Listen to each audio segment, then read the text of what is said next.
Hi guys, welcome to this week's presentation. We're going to try and look at two theorists today, knock two of them out at once.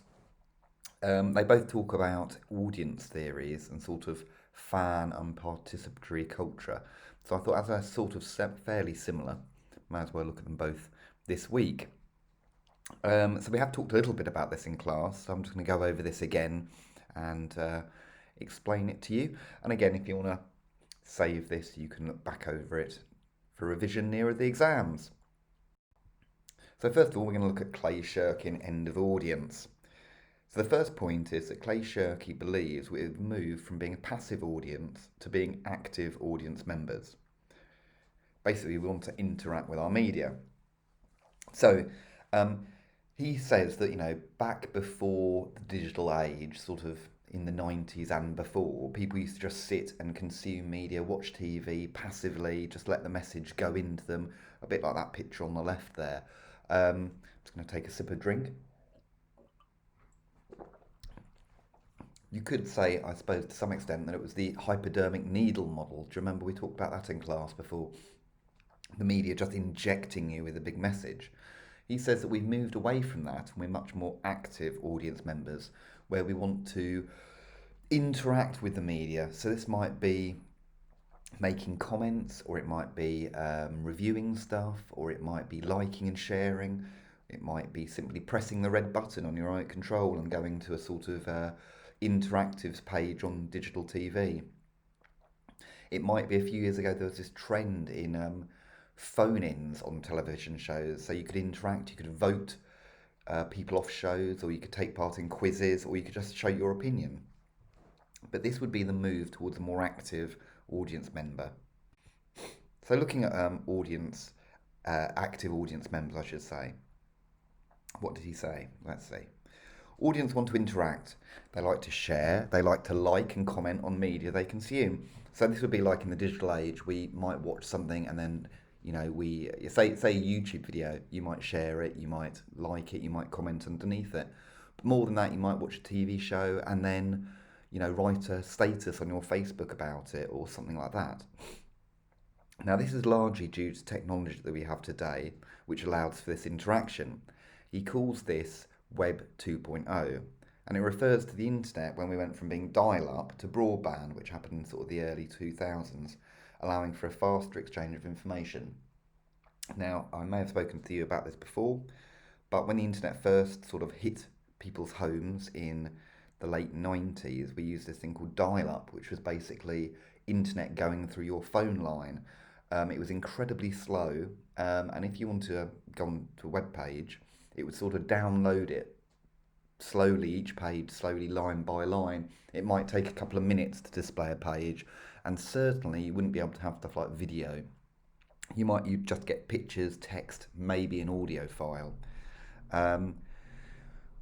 We then went to broadband in a sort of about, I don't know, the mid 2000s, the early 2000s, which meant a lot more information could be exchanged very quickly. It not only meant that we could, suddenly watch films and YouTube and stuff like that on the internet, but it also meant that we could upload stuff. So we could upload YouTube videos, we could write comments, we could do all sorts of stuff. And it allowed for this greater exchange of information. So think how you might like to interact with media. Maybe you like or you follow media pages. Maybe you've shared stories or commented. Maybe you've tweeted a celebrity you follow. So yeah, I've done pretty much all of those things. I've liked TV shows, I've followed TV shows and kind of got inside information on them. I've commented, I've guessed at future storylines. All of that sort of discourse I've taken part in. Now, another part that Clay Shirky discusses is this idea of speaking back to producers. Shirky also believes that audiences like to speak back producers. No longer does the message flow one way from producers to audience, where we just consume it. Now Shirky believes that it's a two-way process where we get to speak back. Now this is via the big tech companies, so like Twitter and Instagram and Facebook and YouTube. But we're able to communicate to the media producers to some degree. And we're allowed to give them feedback and interact. Now, this has often been said to lead to an equality of power, but does it actually lead to a possible end of art? I mean, here we've got an example of Sonic. Um, the trailer came out for Sonic and he looked like he does on the left, rather scary and freakish. The audience went crazy, lots of comments on YouTube saying, oh my god, this is awful. So I think it's Sony that made Sonic, I'm not totally sure, but the film company went back, spent millions, and changed the look of Sonic throughout the entire film to make him look more like how audience remembered. This has happened many, many times. You can see it in examples as far back as, I don't know, Lord of the Rings, The Two Towers, the making of. There were some stories of the making of that came out online, and there was a particular storyline that audiences didn't like, so they complained viciously online, and Peter Jackson cut the scene out of the film. It was a scene, sorry, to do with Eowyn fighting at the Battle of Helm's Deep. So that was that.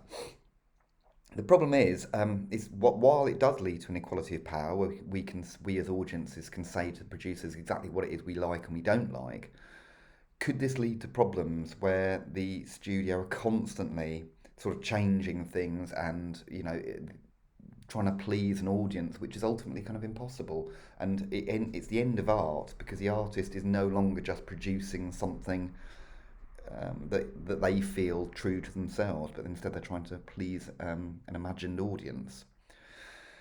I don't know, interesting. So think about your media habits. How are you an active audience member? Do you speak back to producers or interact with the media? Think how audience members may interact with the texts that we have studied and we are going to study. Maybe they have commented on the videos or they shared them. So think about things like formation. That would have got shared. That might have got comments. That might people may interact with that. Think about video games like Assassin's Creed that we look at. Maybe there'll be play-along videos of that. Also consider potential problems that might be caused if the producers are always responding to the request of the audience. So when the producers are constantly listening to what the audience says and trying to sort of please them, could that lead to problems? For instance, boom, Rise of Skywalker. Here we've got a few comments of Rotten Tomatoes. It didn't actually get such a terrible score on Rotten Tomatoes, but this is an example of a film that was sort of catering to the audience feedback from the previous film. If you look at some of these comments, they're kind of amusing. But one of them is kind of interesting. It's Mark Commodes at the top right there. So he's a BBC film reviewer. He actually lives in Brockenhurst. And he says, it started to feel like a greatest hits compilation, bringing out what everybody knows. Handsomely constructed and entertaining as it was, there was an element of pandering to what the perceived fans wanted. Well, there we go. I think that's kind of true. That's the problem with it, is that when you have this kind of two-way process, the fans can actually comment on something before it's even made. So while that might lead to an equality of power, it could also lead to a problem. Let's move on to Henry Jenkins. So Henry Jenkins, it talks about participatory culture. He believes that audience are a very important part of the media production, distribution and exhibition circulation process. Remember, all media products go through those three stages: production, distribution, exhibition. You make it, production, you distribute it, you send it out to people and you advertise it, and then you exhibit it, it gets shown and watched by an audience. Now, he believes the most notable part of this process from the audience is the fans. Maybe they send their own ideas for stories, story ideas to their favourite producers. So there are instances where people will write ideas. Doctor Who, for instance, gets a lot of stories sent to it, some of which have been incorporated in the past into episodes of Doctor Who. So, for instance, in the Matt Smith era of Doctor Who, the opening titles that kind of have lots of clocks and stuff spinning around, that was actually based on a fan-made opening title that was created and put on YouTube. And the producer of Doctor Who, Stephen Moffat, saw it and liked it so much, he decided to remake the Doctor Who opening titles to look more like the fan ones. Maybe they, as in fans, help to distribute the product by promoting and sharing it. So, for instance, like and share this YouTube video. if you can share a YouTube. Oh, that's my phone again. Sorry. You can if you can share a YouTube video on your Facebook or on your Instagram or Twitter. Your friends might like it and think, oh, I like stuff that Alex likes. I'll watch that. That's a sort of two-step flow. Do you remember that? So in a way, you're better for advertising the product than the media companies. If you see a poster on the side of a building saying watch this film, or if you say YouTube recommended video, maybe that's not as powerful a persuasion to consume that media as it might be if a friend posts it on their wall and you think, oh, I like that friend, they've got some good taste, I'll watch what they suggest. So maybe, the two-step flow and the fan circulating thing is one of the more powerful ways of distributing your product. And also the other thing that's maybe fans can sort of start trying to decode and discuss the story. So often you get people trying to guess what the next episode is going to be, or talking over what they've just seen in the most recent episode. So you see that a lot in things like Breaking Bad, and you saw it in the Star Wars saga, stuff like that. We'll look at some examples. So there's this film here called Tusk by Kevin Smith. That's a director on the left there. It's a weird kind of horror film, but it actually came from an email.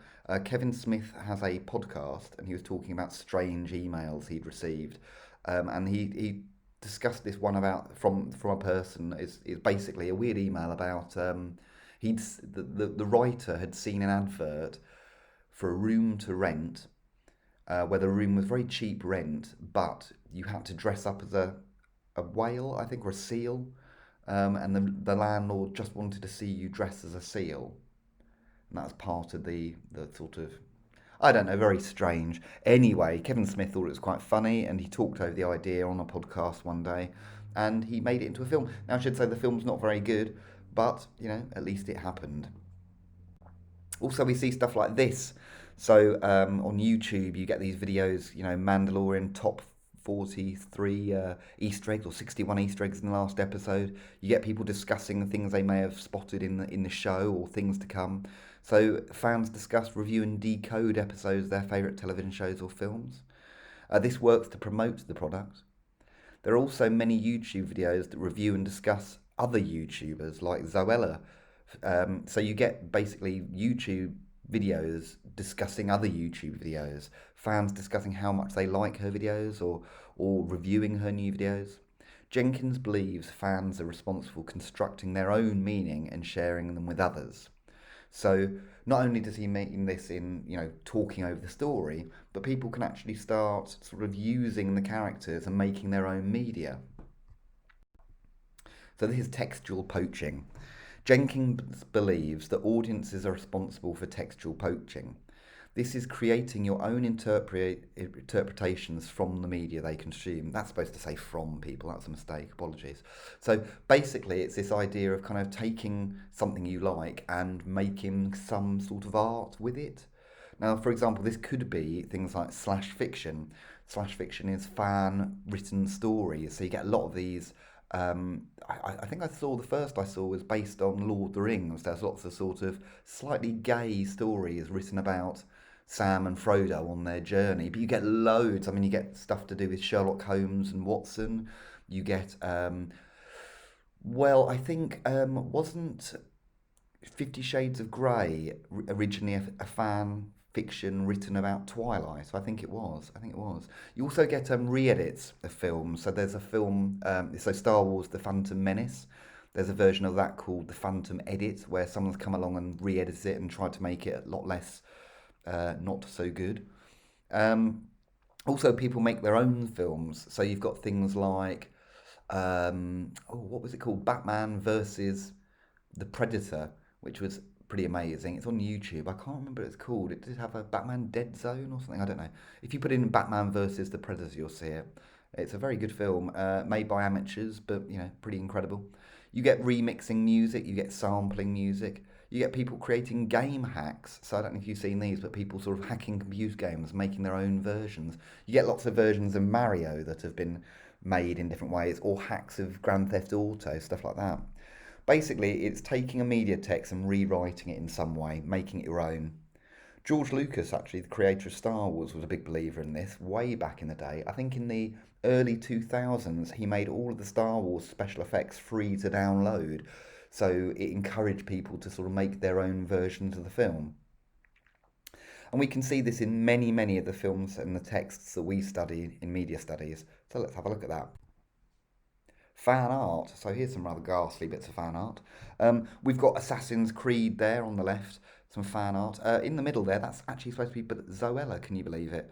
It kind of looks like one of those Bratz toys, but yeah, that's Zoella. And then over on the right there, we have Life on Mars, which is something we look at in the second year. But think of all the different ways that the text that we look at can be incorporated in different ways, and how these theories can be applied to those texts. So, in conclusion, Clay Shirky, we are an active, not passive audience member. So, think about that. There's lots of ways we see that. We look at newspapers in the first year, and generally speaking, newspaper sales have decreased. And most newspapers and magazines are now online. This is because the audiences likes the interaction element. They like to be able to comment on things and to like and share stories. This is largely down to the Web 2.0 technologies. So be aware of that term, Web 2.0. It means the internet that we have currently, broadband, a lot quicker exchange of information. Audiences like to talk back to producers. So think about that. We aren't just here consuming, and it's not just a one-way flow of messages from the producers to the audience, but now we have this sort of talking back. And while that leads to an equality of power, some might say, it could potentially lead to the sort of death of art, where producers are just trying to respond and please an audience. So that's Clay Shirky. Henry Jenkins said fans are vital to the part to the project. Fans are a vital part of the production, distribution, and exhibition of a text. He believed fans appropriate texts and read them in their own way, so that's textual poaching. Now think that how this is true of your own media habits, and please try and think how we can use this across the texts that we look at in the first and the second years. Thanks a lot for watching. We don't have very many more of these to do now. I think I'm going to combine an industries theory next week and then one on regulation for the following week. So that's it basically. We would have got through all the theorists. So I'm going to put these on YouTube so that you can all watch them over and over again. You can download them, you can keep them. These are the theorists that you need to study for your exams in the second year. So, we've got through them. We're going to have a few theorist tests coming up to make sure that you know it all. And then from then on, I'm going to start making videos on the texts that we look at. So I'll do one for war trade, one for formation, and then through all the texts that we look at in the first and the second year. Please look at the instructions for the tasks that will accompany this on the assignments section of Teams. Please complete that. Remember, 500 words minimum, and upload it today so I can register you. Thank you very much, and see you in class. And there's Spidey, because I'm a fan of him. Thanks a lot, guys. Bye.